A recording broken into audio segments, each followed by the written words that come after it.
And he's progressed incredibly well. I mean, he's had another outstanding game this past game.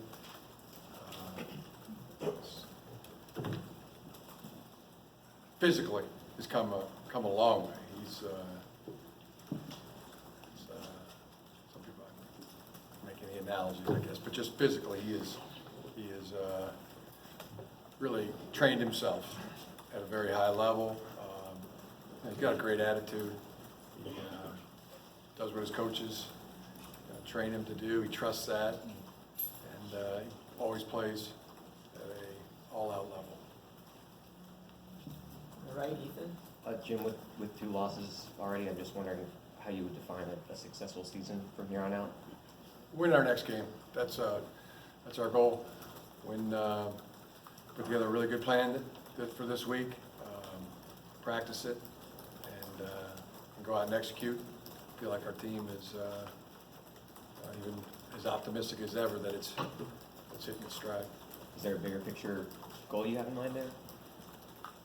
Win our next game. That's where our focus is. In the middle here, Austin.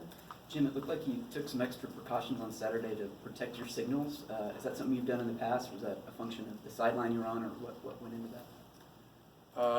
Yeah, that was a function of protecting our signals. Have you done that in the past in that specific way? No, this is the first time we did it with those screens. Any particular reason why you decided to go that way this particular week? I felt like it was something that would be necessary in this game to do. Aria.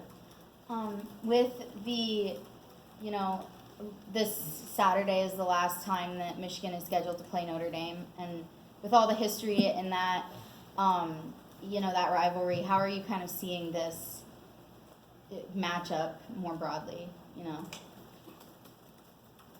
It's a big game.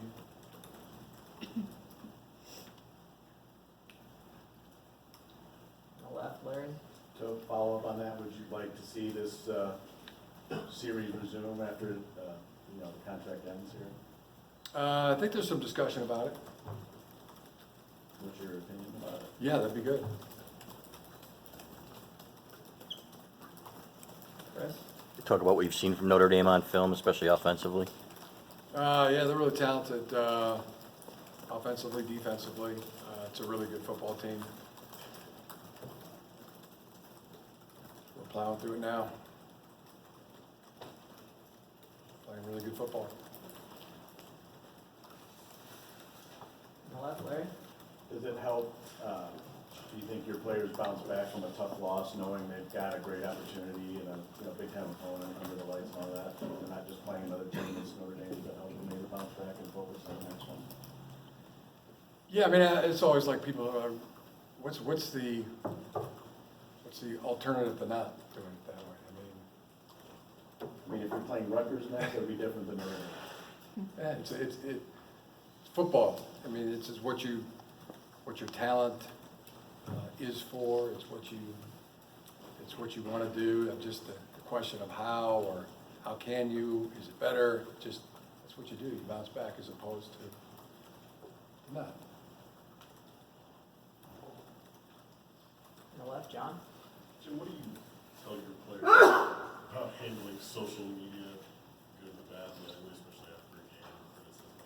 Oh, you're talking about the Ronnie Bell email deal? Yeah. I mean, what was the youngster's name? The guy who wrote the email, what's his name? I said it on there, right? Connor Grady. What? Connor Brady. Connor Grady. I'm sure Connor Grady got drunk as heck Saturday night and probably talking to his friend, took the email and wrote a bunch of stuff that I'm sure the next day he was like, why the heck did I do that? I'm an idiot. And sure he felt pretty bad about it. What do you tell your players about it? Just ignore it? Respond? Don't respond? I would just that way. I mean, that's what I'm telling you is what I tell them. Rainer. As a player, how did you handle that? I mean, obviously they didn't have, you know, the email and such, but I mean, I'm sure you heard stuff. I mean, like, how did you handle that when you got the heap of criticism? I mean, it's what goes on, right? I mean, people that really don't know what it's like to be a player or professional in the, you know, in the arena. I mean, they like to scream at the TV and yell stuff, and they don't know, and they just want to, you know, get their emotions out or their passions out. I mean, it's, you know, that's kind of what keeps the, you know, the football as popular it is, that people have those kind of passions toward the game. And so in that way, it's, you know, that's the positive. As far as the sticks and stones will break my bones, that they do, but the words don't. So just learned that a long time ago. Sticks and stones may break my bones, but words will never hurt me. And Were you as confronted with it? Yeah. Then, I mean, Yeah. as It's been players around now- for- No, but as the players now, I mean, you. I think it's been around for time immemorial. But do you sympathize, I guess, more with the players now with having to face it? I think it's the same. Yeah.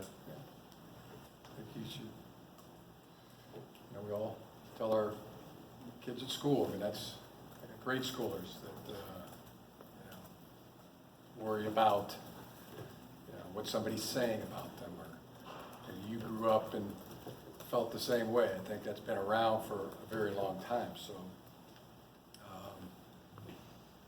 What I tell our players is, I mean, what somebody else thinks of you or says about you is none of your business.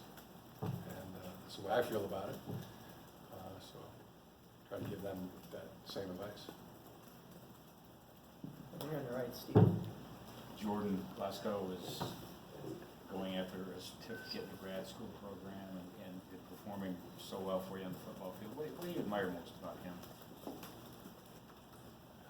He's almost not, it's almost not human-like quality of, I mean, you never see any kind of flaw or weakness, never physically or you know, even a complaint or or anything. You know, it's just steady jackhammer at all times, and you know, he's 100% about getting the job done and doing it to the best of his God-given ability every single time. That's just what I admire about him most. Got time for a couple more questions. Mojo? Take as many Jordan Glasgow's as we can get to. Just going back to the social media thing for a second, do you think in some ways it can damage the experience for an athlete in today's environment? Do you have to guard against them not being so bothered by it? Guard against it? Just the advice, I mean, you don't have to take that to heart. You don't have to, you know, what somebody else thinks about you doesn't have to be your business. That could be their thing. But some athletes do take it to heart, it seems like. Yeah, some kids do, some adults do, you know, some athletes do.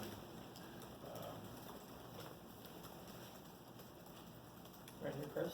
They seem to make a concerted effort on Saturday to time the count and seem to be running downhill at times. What can you do to combat that, especially when in that environment when you have to go silent at times? Say that again? When they were timing the snap count, it seemed like at times, and how do you combat that, especially when you have to go to a silent count at times? And Yeah, we were mixing in a count that was a 2 count or a hard count into the game. That was our way of combating it. Angelique? Jim, speaking of Twitter, your son tweeted something the other night about Shea Patterson would have to resurrect someone from the dead on the 50-yard line to get the credit he thinks he deserves. You mentioned heroic. What can you define that a little bit? What Shea has done in your mind that's I thought he had, the heroic type of ballgame. It's just the game. Okay, I thought you were talking about. And but particularly this last game, and I just think he's playing really, really good football. In general. talking generally speaking, not just like, okay, just curious. Yeah, I mean, game in and game out, consistently good. But do you agree with James? I mean, that he doesn't get enough? I know you're saying don't worry about what other people are saying, but there's been a lot of criticism about Shea and his performance. And, you know, what do you say to that? Probably the same things I said, answered Yeah. the few questions ago. Mhm. You just reprint that. That's what I think about it. Last question, Larry. Josh Uche, can you reflect on how he's developed as, you know, he was kind of a pass rushing specialist, and now he's all over the field defending passes 50 yards down the field, and every day, every down backer, how he's developed? Yeah, that's what I think of that criticism in general, you know, that kind of thing, so. Josh Uche. Yeah, I was Yeah, I know. revisiting. I'm just trying to, Yeah,